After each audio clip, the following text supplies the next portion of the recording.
दोस्तों नमस्कार, यह है मार्गदर्शन फॉर सिविल सर्विसेज। मैं अनुराग चौधरी।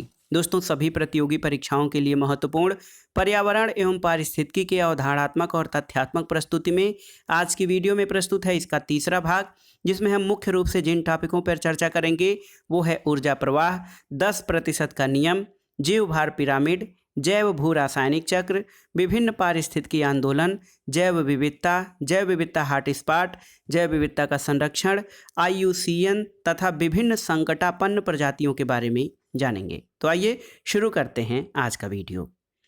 दोस्तों सबसे पहले हम जानेंगे ऊर्जा का एक दिशी प्रवाह के बारे में कि ऊर्जा का प्रवाह एक दिशा में क्यों होता है। देखिए दोस्तों, स्वपोषी जीवों द्वारा ग्रहण की गई ऊर्जा पुनः सौर ऊर्जा में परिवर्तित नहीं होती। आप जानते हैं स्वपोषी जीव जो हरे पौधे होते हैं उनके द्वारा जो ऊर्जा ग्रहण की जाती है उसको पुनः सौर ऊर्जा में परिवर्तित नहीं किया जाता है, और शाकाहारियों को जो स्थानांतरित की गई ऊर्जा होती है वह स्वपोषी जीव प्राप्त नहीं करते हैं। इसी कारण आप जानते हैं कि ऊर्जा का प्रवाह एक दिशीय होता है और विभिन्न पारिस्थितिकी तंत्रों में उत्पादकों की सकल उत्पादकता का लगभग 10% भाग ही शाकाहारियों द्वारा स्वांगीकृत हो पाता है और इसे 10% का नियम कहते हैं। दोस्तों आपकी जानकारी के लिए बता दें कि 10% का नियम ये जो है एक वैज्ञानिक हैं लिंडेमान, इनके द्वारा 1942 में प्रतिपादित किया गया था। तो 10% का नियम आपके लिए एक तथ्य है। 1942 में जो है प्रमुख जीव वैज्ञानिक लिंडेमान द्वारा प्रतिपादित किया गया था। इस नियम के अनुसार ये माना जाता है कि शाकाहारी जंतु द्वारा उत्पादक की शुद्ध प्राथमिक उत्पादकता का 10% भाग अपने में संचित रहते हैं और मांसाहारी जंतु द्वारा इस शाकाहारी जंतु का भक्षण किया जाता है और शाकाहारी की 10% ऊर्जा संचित होती है। और इसका निष्कर्ष ये निकलता है कि खाद्य कड़ी यानी खाद्य श्रृंखला के प्रत्येक स्तर पर, चाहे वो प्रथम हो, द्वितीय हो, तृतीय या सर्वोच्च श्रेणी हो, वहाँ पर उपभोक्ता द्वारा केवल 10% संचित ऊर्जा का अपने शरीर भार में रूपांतरण होता है और इसे लिंडेमान का 10% का नियम कहते हैं। आइए जानते हैं विभिन्न पोषण स्तरों के बारे में। दोस्तों पारिस्थितिकी तंत्र की आहार श्रृंखला में सामान्यतः 3 से 4 पोषण स्तर होते हैं। तो 3 से 4 पोषण स्तर जो होते हैं उनमें देखिए, प्रथम पोषण स्तर जो है इसको आधार पोषण स्तर कहते हैं। इसमें स्वपोषित जीव और प्राथमिक उत्पादक यानी हरे पेड़ पौधे शामिल होते हैं। द्वितीय स्तर क्या है? तो दोस्तों द्वितीय स्तर प्राथमिक उपभोक्ताओं का है जो कि हरे पेड़ पौधों पर आधारित होते हैं। तृतीय स्तर द्वितीयक उपभोक्ता का है जो प्राथमिक उपभोक्ता को अपना आहार बनाते हैं। और चतुर्थ स्तर जो उच्चतम पोषण स्तर होता है, इसमें सर्वाहारी यानी शाक भाजी खाने वाले और द्वितीयक उपभोक्ताओं को खाने वाले लोग होते हैं और ये अंतिम उपभोक्ता होते हैं। इसके अलावा दोस्तों अपघटक होते हैं। ये अपघटक जो है उपर्युक्त चारों पोषण स्तरों से आहार ग्रहण करते हैं। तो ये था हमारा पोषण स्तर। जीव भार पिरामिड किसे कहा जाता है? तो जीव भार पिरामिड जानने के लिए यहाँ पर इसको हम थोड़ा सा छोटा करते हैं। देखिए जीव भार पिरामिड की परिभाषा ये है कि पारिस्थितिकी तंत्र के विभिन्न स्तरों के विभिन्न इकाई क्षेत्र में उपस्थित जीव भार का रेखा चित्र जो है आप इस तरह से बना सकते हैं। जीव भार का पिरामिड स्थलीय पारिस्थितिकी तंत्र ये सीधा होता है। देखिए जो त्रिभुज है पिरामिड का ये सीधा होता है, जबकि जलीय पारिस्थितिकी तंत्र जैसे तालाब का पारिस्थितिकी तंत्र ये हमेशा उल्टा होता है, यानी यहाँ पर पिरामिड का आधार ऊपर और जो कोण होता है ये नीचे की तरफ होता है। तो ये प्रश्न पूछा जाता है कि स्थलीय पारिस्थितिकी तंत्र का जीव भार पिरामिड कैसा होता है? तो ये सीधा होता है, जबकि जलीय पारिस्थितिकी तंत्र का जीव भार पिरामिड जो है ये उल्टा होता है। इसके अलावा जैव वानिकी और जैव आवर्धन के बारे में जानते हैं। दोस्तों जैव वानिकी क्या है? तो जैव वानिकी को बायोनोमिक्स कहा जाता है। इंग्लिश में बायो का अर्थ होता है जीवन और नोमिक्स का अर्थ होता है नियम, और इसका शाब्दिक अर्थ होता है जीवन के नियम। दोस्तों जैव वानिकी का शाब्दिक अर्थ होता है जीवन के नियम, और जैव वानिकी में ये पारिस्थितिकी का पर्याय होता है। मानव तंत्रों को प्रभावित करने वाले और प्राकृतिक तंत्र के मूल्यों पर जैव वानिकी के अंतर्गत बल दिया जाता है, और बायोनोमिक्स का अर्थ होता है जीवन के नियम। दोस्तों आइए देखते हैं डीडीटी के बारे में। डीडीटी दोस्तों, डीडीटी प्रमुख जो है जैव अनियमिकरण और कीटनाशक के रूप में प्रयोग किया जाता है। इसका पूरा नाम है डाइक्लोफिनेल ट्राइक्लोरोएथेन। देखिए, डीडीटी का पूरा नाम है डाइक्लोरोफिनेल और ट्राइक्लोरोएथेन। तो ये जैव अनियमिकरण है, यानी इसका जो है बायोडिग्रेडेबल नहीं है। ये एक कीटनाशक के रूप में प्रयुक्त होता है और अवशोषित होने के बाद उत्सर्जन द्वारा बाहर निकलना लगभग असंभव है। जैविक रूप से ये नष्ट नहीं होता है और खाद्य श्रृंखला में इसका सांद्रण प्रथम स्तर से द्वितीय स्तर और तृतीय स्तर तक बढ़ता जाता है और सामान्यतः जीवों के वसा वाले ऊतकों में डीडीटी जमा होता जाता है। जैव भू रासायनिक चक्र क्या होता है दोस्तों, इसके बारे में जान लेते हैं। तो जैव भू रासायनिक चक्र पारिस्थितिकी तंत्र में अजैविक तत्वों के जैविक प्रावस्था में परिवर्तन और जैविक तत्वों के अजैविक रूप में पुनरागमन का जो प्रारूप होता है, इसको हम जैव भू रासायनिक चक्र कहते हैं। दोस्तों, जैव भू रासायनिक चक्र के प्रकार कौन से हैं? तो यहाँ पर देखिए, जैव भू रासायनिक चक्र के दो प्रकार हैं, गैसीय चक्र और अवसादी चक्र। गैसीय चक्र के उदाहरण ऑक्सीजन चक्र और नाइट्रोजन चक्र हैं, जबकि सेडिमेंट्री यानी अवसादी चक्र के उदाहरण में कैल्शियम, फास्फोरस, सल्फर और पोटेशियम चक्र हैं। तो ये जैव भू रासायनिक चक्र जो है दोस्तों, इसको बायोजियो केमिकल साइकिल कहा जाता है। इसके दो प्रकार होते हैं, गैसीय चक्र और अवसादी चक्र। अब आइए देखते हैं दोस्तों, पारिस्थितिकी पदछाप और मिलेनियम क्या है। तो देखिए, पारिस्थितिकी पदछाप इंग्लिश में इसको इकोलॉजिकल फुटप्रिंट कहा जाता है। दोस्तों, इसके माप की इकाई या पारिस्थितिकी पदछाप की यूनिट जो होता है वो भूमंडलीय हेक्टेयर होता है, यानी ग्लोबल हेक्टेयर पारिस्थितिकी पदछाप की इकाई होती है। कई बार परीक्षाओं में पूछा गया है। पारिस्थितिकी पदछाप की परिभाषा क्या है?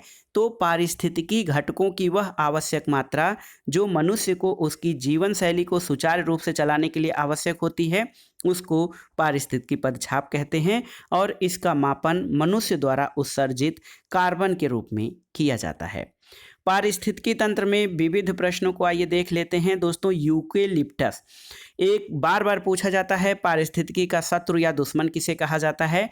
तो यूकेलिप्टस दोस्तों, जिसको हम लोग लिप्टस कहते हैं सामान्य रूप में, ये पर्यावरणीय शत्रु कहा जाता है क्योंकि ये अत्यधिक जल ग्रहण शक्ति इसकी होती है। एक दिन में इसके जल की खपत बहुत अधिक होती है।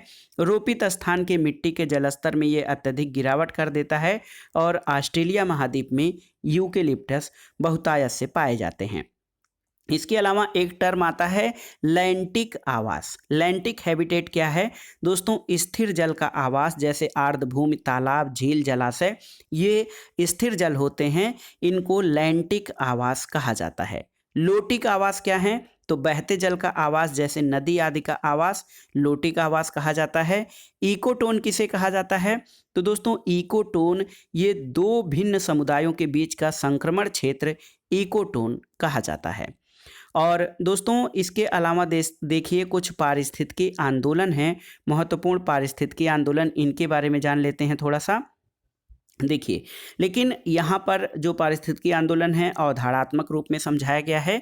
आपके लिए एक सुझाव है कि आप चिपको आंदोलन, नर्मदा बचाओ आंदोलन, एपिको आंदोलन और साइलेंट वैली आंदोलन का ईयर जरूर तैयार कर लीजिएगा। ईयर, इसमें हम केवल वो आंदोलन जो है पर्यावरणीय पारिस्थितिकी आंदोलन क्या है उनके बारे में बता दे रहे हैं, लेकिन इसका ईयर क्या है आप हमें खोज कर कमेंट बॉक्स में बताइएगा, जिससे हमारे अन्य साथियों को भी इसके बारे में पता चल जाएगा। तो चिपको आंदोलन के बारे में पहले जानते हैं। पेड़ों की कटाई को रोकने के लिए किया गया महत्वपूर्ण आंदोलन, और इसकी विशेषता ये थी कि इसमें महिलाएं वृक्षों से चिपक कर खड़ी हो गई थी ताकि वृक्षों को न काटा जा सके। नर्मदा बचाओ आंदोलन महत्वपूर्ण आंदोलन है। नर्मदा नदी के ऊपर बनाई जा रही बहुउद्देशीय बांध परियोजना को रोकने के लिए ये चलाया गया आंदोलन था। एपिको आंदोलन दक्षिणी भारत में पर्यावरण से संबंधित आंदोलन था। जिसका प्रारंभ कर्नाटक में किया गया, और साइलेंट वैली बचाओ आंदोलन केरल में प्रारंभ हुआ और इसका उद्देश्य क्या था? कुंती पूजा नदी। देखिए याद रखिए, साइलेंट वैली बचाओ आंदोलन जो था ये कुंती पूजा नदी पर बनने वाले डैम की योजना को रद्द करवाना था। तो आपके लिए एक प्रश्न है या फिर आपके सुझाव है कि आप इन आंदोलनों की ईयर हमें कमेंट बॉक्स में जरूर बताइएगा।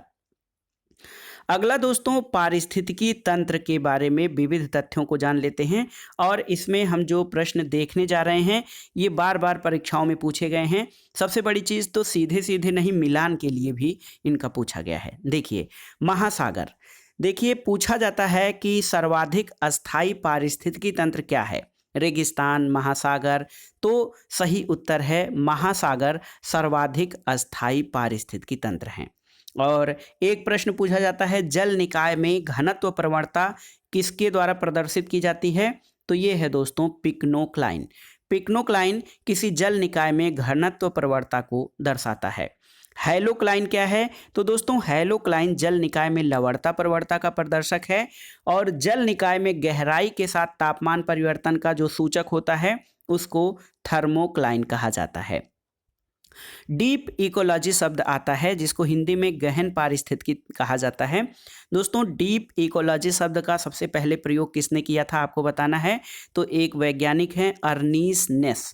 देखिए अर्नीज नेस जो हैं इन्होंने 1773 में गहन पारिस्थितिकी शब्द का पहली बार प्रयोग किया था। और दोस्तों पारिस्थितिकी निके या पारिस्थितिकी निकेत जो है जिसको सूक्ष्म आवास कहा जाता है, इसका जो प्रारंभ है या इसको सबसे पहले जोसेफ ग्रीनेल ने इस शब्द की उत्पत्ति की थी।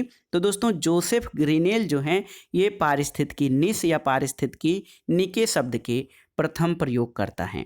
अब आइए देखते हैं पारिस्थितिकी के विविध प्रश्नों को। देखिए यहाँ पर देखिए दोस्तों, देखिए महत्वपूर्ण है, भारतीय वन्यजीव संरक्षण अधिनियम कब पारित किया गया था? 1972 में। वन संरक्षण अधिनियम 1980 में। पर्यावरण संरक्षण अधिनियम 1986 में। और अनुसूचित जनजाति और अन्य पारंपरिक वनवासी वन अधिकारों की मान्यता अधिनियम 2006 में। तो भारत में जो ये अधिनियम है बहुत ही महत्वपूर्ण है। 1972 का भारतीय वन्यजीव संरक्षण अधिनियम, 1980 का वन संरक्षण अधिनियम, 1986 का पर्यावरण संरक्षण अधिनियम और 2006 का दोस्तों अनुसूचित जनजाति और अन्य पारंपरिक वनवासी अधिनियम। जैव विविधता पे आइए देखते हैं जैव विविधता की श्रेणियाँ। दोस्तों जैव विविधता की जो श्रेणियाँ हैं ये 3 प्रकार की हैं, अल्फा, बीटा और गामा श्रेणी। और इस प्रकार का विभाजन 1972 में एक विचारक हैं व्हिटेकर द्वारा किया गया था। जैव विविधता की श्रेणियों का विभाजन, अल्फा विभाजन जो है, अल्फा सूचकांक ये स्थानीय स्तर पर किसी समुदाय आवासीय क्षेत्र के मध्य प्रजाति विविधता को दर्शाता है। तो दोस्तों जैव विविधता जीव और जीवधारियों की विविधता को दर्शाता है। इसमें जो अल्फा श्रेणी है ये स्थानीय स्तर पर किसी समुदाय और आवासीय क्षेत्र के मध्य प्रजाति विविधता को दर्शाता है। बीटा सूचकांक स्थानीय और क्षेत्र विशेष में उपस्थित प्रजातियों की संरचनात्मक विविधता को दर्शाता है। और गामा सूचकांक किसी भूदृश्य की संपूर्ण विविधता को दर्शाता है। दोस्तों जैव विविधता की परिभाषा क्या है ये जानना जरूरी है। जैव विविधता किसी पर्यावरण में विभिन्न प्रजातियों की श्रेणियों को जैव विविधता कहा जाता है। इसमें सभी प्रकार के, चाहे वो जीव हों, पशु पक्षी हों, पादप हों, सूक्ष्म जीव हों, सभी शामिल होते हैं। दोस्तों किसी पारिस्थितिकी तंत्र में विद्यमान सजीवों, पौधों और जंतुओं की विविधता को जैव विविधता कहा जाता है। जैव विविधता शब्द का सबसे पहले प्रयोग, बायोडाइवर्सिटी शब्द का सबसे पहले प्रयोग किसने किया था? Raymond F डैसमैन।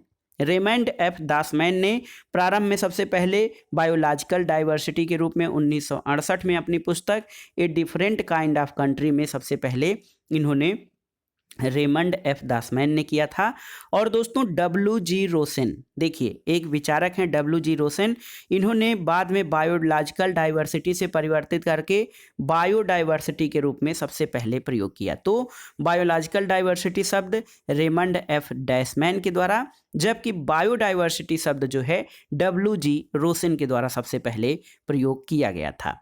दोस्तों एक प्रश्न बार बार पूछा जाता है परीक्षाओं में, जैव विविधता दिवस यानी बायोडाइवर्सिटी डे कब मनाया जाता है? तो दोस्तों 29 दिसंबर को दुनिया के कई देशों द्वारा घोषित किया गया है, जबकि संयुक्त राष्ट्र संघ द्वारा 22 मई को अंतर्राष्ट्रीय जैव विविधता दिवस मनाया जाता है। 29 दिसंबर 1993 को जैव विविधता अभिसमय प्रभावी हुआ था। तो 22 मई को संयुक्त राष्ट्र संघ द्वारा जैव विविधता दिवस घोषित किया गया है और जैव विविधता अभिसमय यानी बायोडाइवर्सिटी कन्वेंशन ये 29 दिसंबर 1993 से प्रभावी हुआ था। दोस्तों एनसीएमबी क्या है? तो एनसीएमबी का पूरा नाम national centre for marine biodiversity है। ये भारत का प्रथम national centre for marine diversity है, जिसकी स्थिति जामनगर गुजरात में है। और इसकी विशेषता क्या है कि सार्वजनिक और निजी क्षेत्र यानी पीपीपी पब्लिक प्राइवेट पार्टनरशिप की भागीदारी से गठित होने वाला भारत का पहला अनुसंधान संस्थान है और इसका उद्देश्य समुद्र तटीय क्षेत्र में स्थित जैव विविधता की सुरक्षा करना है। तो देखिए NCMB national centre for marine biodiversity ये जामनगर गुजरात में स्थित है। जैव विविधता प्रवणता क्या है? दोस्तों पृथ्वी पर असमान वितरण, भूमध्य रेखा की तरफ वृद्धि, सर्वाधिक जैव विविधता भूमध्य रेखा या उष्णकटिबंधीय वर्षा वनों में पाई जाती है, जिसको जैव विविधता प्रवणता कहा जाता है। दोस्तों भूमध्य रेखा से उच्च अक्षांशों की तरफ जाने पर जैव विविधता में कमी प्रदर्शित होती है। महत्वपूर्ण तथ्यों को जान लेते हैं। देखिए उच्चतर अक्षांशों की तुलना में निम्नतर अक्षांशों में जैव विविधता कैसी होती है? तो उच्चतर अक्षांशों पर जैव विविधता कम और निम्नतर अक्षांशों पर जैव विविधता अधिक होती है। पर्वतीय क्षेत्रों में उच्चतर उन्नतांशों या चोटियों की तुलना में निम्नतर चोटियों या घाटियों में जैव विविधता कैसी होती है? तो दोस्तों निम्नतर घाटियों में जैव विविधता अधिक होती है उच्चतर उन्नतांशों या चोटियों की अपेक्षा। अगला है कि भारत द्वारा भूमि क्षरण तटस्थता प्राप्त करने का लक्ष्य कब रखा गया है? वर्ष 2030 तक। और एक प्रश्न और देखिए, भारत का समुद्री राष्ट्रीय उद्यान कहाँ स्थित है? ये कच्छ की खाड़ी में स्थित है। एक और है कि साइलेंट वैली केरल में है, इसको नेशनल पार्क कब घोषित किया गया था? तो तिथि याद रखिए 1984 यानी 1984 में दोस्तों साइलेंट वैली को नेशनल पार्क घोषित किया गया था। फूलों की घाटी कहाँ है? तो ये चमोली उत्तराखंड में फूलों की घाटी है। दोस्तों जैव विविधता हॉट स्पॉट बहुत बार पूछा गया है। जैव विविधता हॉट स्पॉट या तप्त स्थल किसे कहा जाता है? बायोडाइवर्सिटी हॉट स्पॉट क्या है? तो दोस्तों बायोडाइवर्सिटी हॉट स्पॉट की परिभाषा जान लेते हैं। ऐसे स्थान जहां पर जातियों की पर्याप्तता और स्थानीय जातियों की अधिकता पाई जाती है, लेकिन साथ ही इन जीव जातियों के अस्तित्व पर निरंतर संकट बना हुआ हो, उसको बायोडाइवर्सिटी हॉट स्पॉट कहा जाता है। जैव विविधता हॉट स्पॉट शब्द का प्रयोग सबसे पहले किसने किया? नॉर्मन मायर्स ने 1988 में सबसे पहले जैव विविधता हॉट स्पॉट शब्द का प्रयोग किया था। दोस्तों जैव विविधता हॉट स्पॉट कहाँ पर है? मुख्य रूप से उष्णकटिबंधीय प्रदेशों में और उच्च अक्षांशीय प्रदेशों में पाए जाते हैं। तो देखिए जैव विविधता हॉट स्पॉट ऐसे शब्द हैं जहाँ जीवों की बहुलता, प्रजातियों की विविधता पाई जाती हो, लेकिन साथ ही साथ वहाँ पर इन जीवों के अस्तित्व को खतरा बना हुआ हो। और नॉर्मन मायर्स द्वारा 1988 में सबसे पहले बायोडाइवर्सिटी हॉट स्पॉट शब्द का प्रयोग किया गया था। जैव विविधता को खतरा जान लेते हैं। कौन कौन से खतरे हैं? जैव विविधता को खतरा, सबसे महत्वपूर्ण खतरा आवास के नुकसान और विखंडन से है। यानी जब हम जातियों के आवास जैसे जंगल, नदी, तालाब आदि को समाप्त करते हैं तो इससे जैव विविधता को खतरा होता है। इसके अलावा वैश्विक तापन और प्रदूषण से खतरा है। इसी प्रकार जातियों के विलोपन से जैव विविधता को खतरा होता है और विदेशी जातियों के पुनर्वास के द्वारा भी स्थानीय जातियों को नुकसान होता है, जिसके कारण जैव विविधता को खतरा उत्पन्न होता है। दोस्तों जातियों का जो विलोपन होता है वो किन तरीकों से होता है? तो एक तो प्राकृतिक विलोपन, दूसरा समूह विलोपन और तीसरा मानवीय प्रक्रियाओं द्वारा विलोपन। तो ये जातियों का विलोपन जिन भी प्रक्रियाओं से होता है ये सब जैव विविधता को खतरा पैदा करते हैं। जैव विविधता के ह्रास के प्रमुख कारण क्या क्या हैं?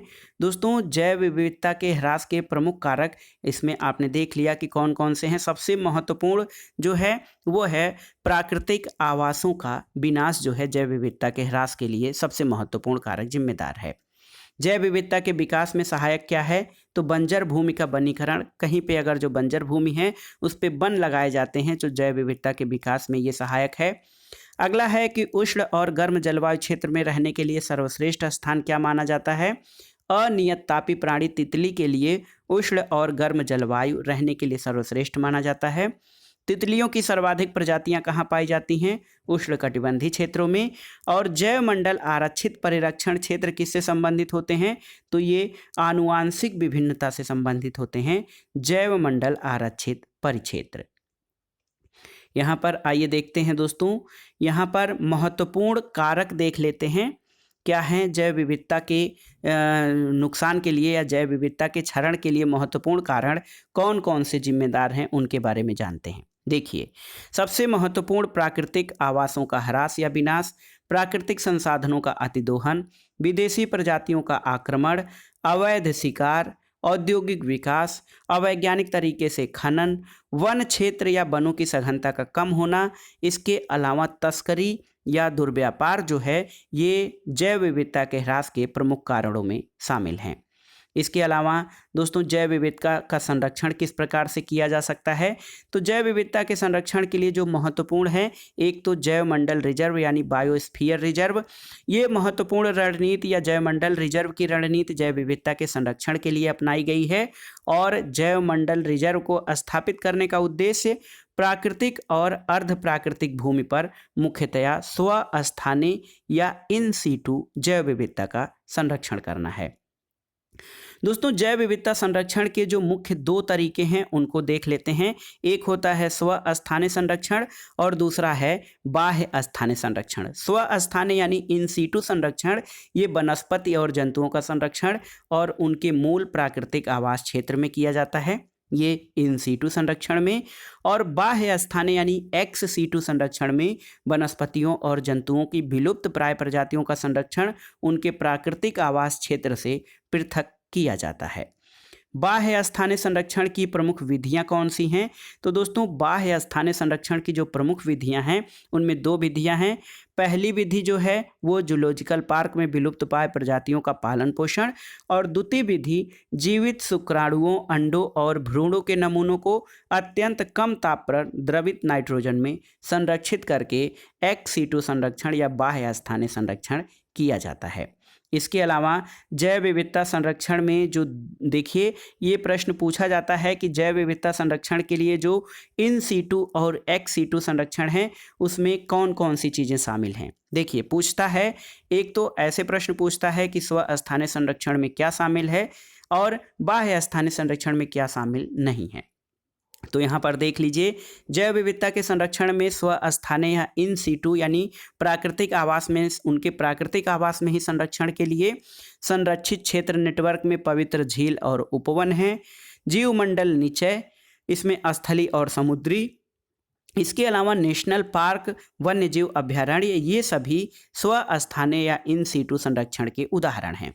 दोस्तों, बाह्य स्थानीय या एक्स सीटू संरक्षण में पवित्र पौधे, घरेलू बगीचे, प्राणी बगीचा, वनस्पति बगीचा, वृक्ष उद्यान, जल तंत्र, चिड़ियाघर, बीज बैंक, जीन बैंक और निम्न तापीय संरक्षण, ये सभी एक्स सीटू संरक्षण के अंतर्गत शामिल हैं।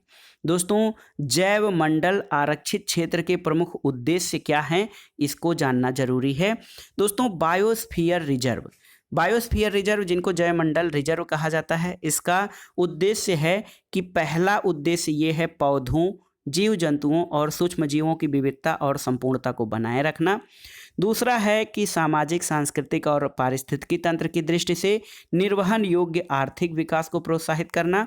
इसके अलावा पारिस्थितिकी विज्ञान में शोध को प्रोत्साहन देना और शिक्षा और जन जागरूकता प्रशिक्षण की सुविधाएं प्रदान करना, ये जैव मंडल आरक्षित क्षेत्र के प्रमुख उद्देश्य हैं। इसके अलावा आइए देखते हैं कुछ महत्वपूर्ण तथ्य। भारत में 4 प्रवाल भित्ति वाले प्रमुख क्षेत्र कौन से हैं? ये प्रश्न इंपॉर्टेंट है, पूछा जा सकता है कि भारत में जो कोरल रीफ के 4 प्रमुख क्षेत्र कौन हैं? ये है मन्नार की खाड़ी, अंडमान और निकोबार द्वीप समूह, लक्षद्वीप और कच्छ की खाड़ी। तो देखिए, कच्छ की खाड़ी, मन्नार की खाड़ी, अंडमान द्वीप समूह और लक्षद्वीप भारत में प्रवाल भित्ति वाले 4 प्रमुख क्षेत्र हैं। प्रवाल भित्ति क्षेत्रों में देखिए महत्वपूर्ण जो हैं इनके प्रकार, एक तो फ्रीजिंग है, दूसरा एटाल है। फ्रीजिंग के अंतर्गत मन्नार की खाड़ी, कच्छ की खाड़ी, अंडमान और निकोबार द्वीप समूह, जबकि एटाल के अंतर्गत लक्षद्वीप शामिल है। दोस्तों, जैव विविधता के उपयोग जानना बहुत जरूरी है। जैव विविधता के उपयोग, तो देखिए जैव विविधता के जो उपयोग हैं, एक तो भोजन और उन्नत किस्म के ये स्रोत होते हैं, इनसे प्राकृतिक संतुलन बना रहता है, पारितंत्र की सेवाएं हैं और जैव विविधता सौंदर्यात्मक लाभ देता है और औषधि निर्माण में ये सहायक है। फिर सांस्कृतिक लाभ इसके बहुत अधिक हैं और जैव विविधता इसका उपयोग जो सौंदर्यपरक लाभ हैं कि कुछ ऐसे लैंडस्केप होते हैं जिनको देखकर हमारा मन प्रफुल्लित होता है और इससे एक और भोजन और उन्नत किस्मों का संरक्षण होता है, प्राकृतिक संतुलन मिलता है और पर्यटन को भी बढ़ावा मिलता है। जैव विविधता के उपयोग क्या हैं? दोस्तों, जैव विविधता के उपयोग की बात की जाए, सांस्कृतिक लाभ में धार्मिक विश्वास और राष्ट्रीय गौरव की वृद्धि है। सौंदर्यपरक लाभ में क्या है? पर्यटन, पालतू जानवर और साहित्य रचना के लिए उपयोगी है। और पारितंत्र सेवाओं के लिए ये क्या है कि पारितंत्र सेवाओं में मुख्य रूप से क्या होता है, इसमें अपशिष्ट का पुनःचक्रण, जल संरक्षण, शस्य परागण, पोषण चक्रण, मृदा अपरदन, जलवायु नियंत्रण, वनों और सागरों के द्वारा, ये सभी पारितंत्र की सेवाएं हैं। इसके अलावा भोजन और उन्नत किस्मों के स्रोत के रूप में नई फसलें भी जो बायोडाइवर्सिटी के प्रमुख कारक हैं और उन्नत किस्म की फसलें ये भी बायोडाइवर्सिटी के प्रमुख उपयोग हैं। इसके अलावा औषधि निर्माण में कुनैन, टैक्साल, बोटानोकेमिकल और मार्फिन ये सब वनों से प्राप्त होने वाले उत्पाद हैं। अब आइए देखते हैं दोस्तों IUCN के बारे में। IUCN international union for conservation of nature, तो इसका पूरा नाम अंतर्राष्ट्रीय प्रकृति और प्राकृतिक संसाधन संरक्षण संघ है। ये एक अंतर्राष्ट्रीय संगठन है दोस्तों और इसका उद्देश्य जो है प्रकृति संरक्षण और प्राकृतिक संसाधनों का सतत प्रयोग है। और IUCN संयुक्त राष्ट्र से पृथक संस्था है, तो ये इम्पॉर्टेंट है, बहुत ही महत्वपूर्ण है। ये संयुक्त राष्ट्र संघ की संस्था नहीं, इससे अलग है और इसका फुल फॉर्म है international union for conservation of nature. दोस्तों, आधिकारिक दर्जा, तो दोस्तों IUCN को संयुक्त राष्ट्र महासभा में पर्यवेक्षक का आधिकारिक दर्जा दिया गया है। एक प्रश्न ये आता है कि रेड डाटा बुक, जिसमें विलुप्ति के कगार पर खड़े संकटग्रस्त पौधों और पशु जातियों की सूचियां शामिल होती हैं, इसका प्रकाशन कौन करता है?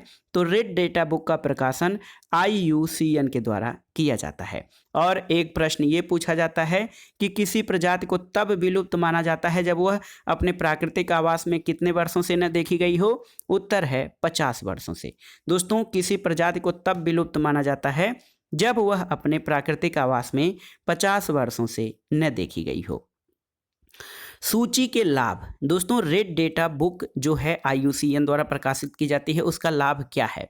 तो इसका लाभ ये है कि जैव विविधता यानी संकटग्रस्त जीवों और पौधों के महत्व के विषय में जागरूकता उत्पन्न करना, संकटापन्न प्रजातियों की पहचान और उनका अभिलेखन करना, जैव विविधता ह्रास की लिखित सूची का निर्माण और स्थानीय स्तर पर संरक्षण कार्यों का निर्देशन देना, ये रेड डेटा बुक के प्रमुख लाभ हैं। अब आइए देखते हैं जैव विविधता और कई प्रकार की संकटापन्न जातियों के बारे में। दोस्तों, गिद्धों का जो है ह्रास हुआ है या गिद्ध जो है पूरी तरह से काफ़ी संख्या में विलुप्त होते जा रहे हैं, इसका प्रमुख कारण क्या है? तो दोस्तों, एक दर्द निवारक दवा है, हमारे किसानों द्वारा अपने पशुओं के बुखार के इलाज के रूप में दी जाती है, उसका नाम है डिक्लोफिनेक सोडियम। दोस्तों, डिक्लोफिनेक सोडियम, इसके उपयोग के दौरान जब पशु की मृत्यु हो जाती है तो उनका मांस जब गिद्ध द्वारा खाया जाता है तो 30 दिन के अंदर गिद्ध की मृत्यु हो जाती है। और इसका दुष्प्रभाव ये हुआ है डिक्लोफिनेक सोडियम का कि भारत, नेपाल और पाकिस्तान में 8.5 करोड़ गिद्धों की मृत्यु हो चुकी है। एक और है टम्बाला कोक। क्या है टम्बला कोक? क्या है दोस्तों?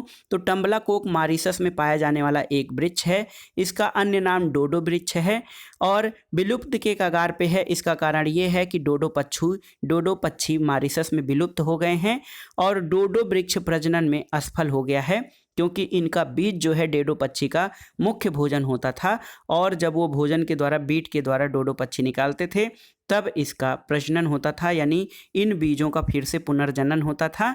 लेकिन टम्बला कोक जो है डोडो पक्षी के विलुप्ति के कारण ये भी विलुप्ति के कगार पर पहुंच गया है। इंडियन फ्लाइंग फॉक्स, दोस्तों इंडियन फ्लाइंग फॉक्स ये चमगादड़ों की एक प्रजाति है जो कि बांग्लादेश, चीन, भारत, मालदीव, नेपाल, पाकिस्तान और श्रीलंका आदि देशों में पाई जाती है। इसका अन्य नाम ग्रेटर इंडियन फ्रूट बैट है जो कि फलों पर लटकने वाला चमगादड़ होता है। इसका ये भी विलुप्त होने के कगार पे है। दोस्तों एक जीव है ड्यूगोंग। ड्यूगोंग बहुत ही महत्वपूर्ण है। ये विशाल समुद्री स्तनधारी होता है और ये विलोपन के कगार पर है क्योंकि ये शाकाहारी स्तनधारी है। इसका अन्य नाम समुद्री गाय है क्योंकि ये घास खाता है या शाकाहारी है। और ये जो है दोस्तों पूर्वी अफ्रीका, दक्षिणी और दक्षिण पूर्व एशिया और ऑस्ट्रेलिया में पाए जाते थे। भारत में दोस्तों सबसे बड़ी संख्या मन्नार की खाड़ी और पाक की खाड़ी में पाए जाते थे, भारत और श्रीलंका के मध्य। इसके अलावा ड्यूगोंग जो है ये कच्छ की खाड़ी, सौराष्ट्र तट और अंडमान निकोबार द्वीप समूह में पाए जाते थे। और दोस्तों विधिक संरक्षण में वन्यजीव संरक्षण अधिनियम 1972 के अनुसूची 1 के अधीन ड्यूगोंग को शामिल किया गया है। भारतीय वन्य गधा, दोस्तों इंडियन जो जंगली गधा है ये इसका प्राकृतिक आवास कच्छ का रन है। आवास क्षेत्र सीमित होने जाने के कारण इसका अस्तित्व खतरे में पड़ गया है। एक है सिंह पुच्छी बानर, ये भी संकटापन्न प्रजाति है। इसका निवास क्षेत्र दक्षिण भारत में पश्चिमी घाट है और तमिलनाडु, केरल, कर्नाटक आदि राज्यों में पाया जाता है। उड़न गिलहरी, दोस्तों उड़न गिलहरी भारत, रूस, चीन, जापान, यूरोप, अफ्रीका, उत्तर अमेरिका आदि अनेक भागों में मिलती है।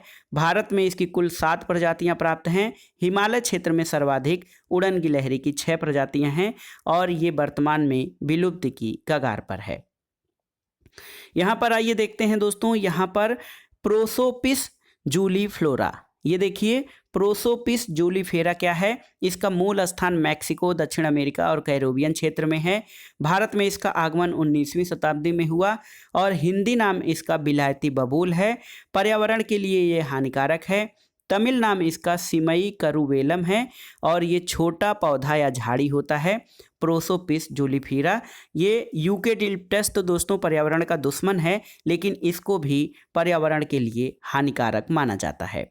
प्रोसोपिस जूलीफेरा दोस्तों इसकी जड़ें जो हैं, इसका दुष्प्रभाव किस तरह से होता है तो इसकी जड़ें काफ़ी गहराई तक जल का अवशोषण करती है और भूजल का व्यापक पैमाने पर अवशोषण करती हैं। आसपास के क्षेत्र में वायु की नमी को भी कम कर देती हैं और इसके निकट दूसरा पौधा जल के अभाव में ठीक से नहीं पनप पाता है और वायुमंडल में विभिन्न जहरीले तत्वों का उत्सर्जन करती हैं। और प्रोसोपिस जूलीफेरा दोस्तों ये जैव विविधता के लिए बहुत ही हानिकारक जो है पौधा है। अब आइए जानते हैं रेड पांडा के बारे में लास्ट में। दोस्तों रेड पांडा इसका वैज्ञानिक नाम एलुरस फ्लंगेस है। एलुरस फ्लंगेंस जो है ये रेड पांडा का नाम है। इसका अन्य नाम फायर कैट है और रैकून जैसी छवि इसकी होती है। और रेड पांडा भारत में प्राकृतिक रूप से उत्तर पूर्वी भारत के उप हिमालयी क्षेत्रों, मुख्य रूप से सिक्किम, पश्चिम बंगाल और अरुणाचल प्रदेश में पाए जाते हैं। और दुनिया में अन्य जगहों में नेपाल, भूटान, चीन, लाओस और म्यांमार में रेड पांडा पाए जाते हैं। और IUCN की रेड डेटा सूची के अनुसार इसको भी संकटापन्न प्रजातियों के अंतर्गत शामिल किया गया है। तो दोस्तों ये था आज का वीडियो, पर्यावरण एवं पारिस्थितिकी से संबंधित महत्वपूर्ण प्रश्नों का तीसरा भाग, जिसमें हमने परीक्षाओं की दृष्टि से अति महत्वपूर्ण अवधारणा और तथ्यों को शामिल किया था। और इसमें आपसे एक प्रश्न पूछा गया है कि जो विभिन्न पारिस्थितिकी आंदोलन हैं, चिपको आंदोलन, एपिको आंदोलन, नर्मदा बचाओ आंदोलन और साइलेंट वैली बचाओ आंदोलन, उनसे संबंधित आपको तिथियों को कमेंट बॉक्स में बताना है। तो वीडियो आपको कैसा लगा हमें कमेंट बॉक्स में ज़रूर बताइएगा। वीडियो को लाइक करें, शेयर करें और इस चैनल मार्गदर्शन फॉर सिविल सर्विसेज को सब्सक्राइब करें। वीडियो देखने के लिए धन्यवाद दोस्तों, नमस्कार।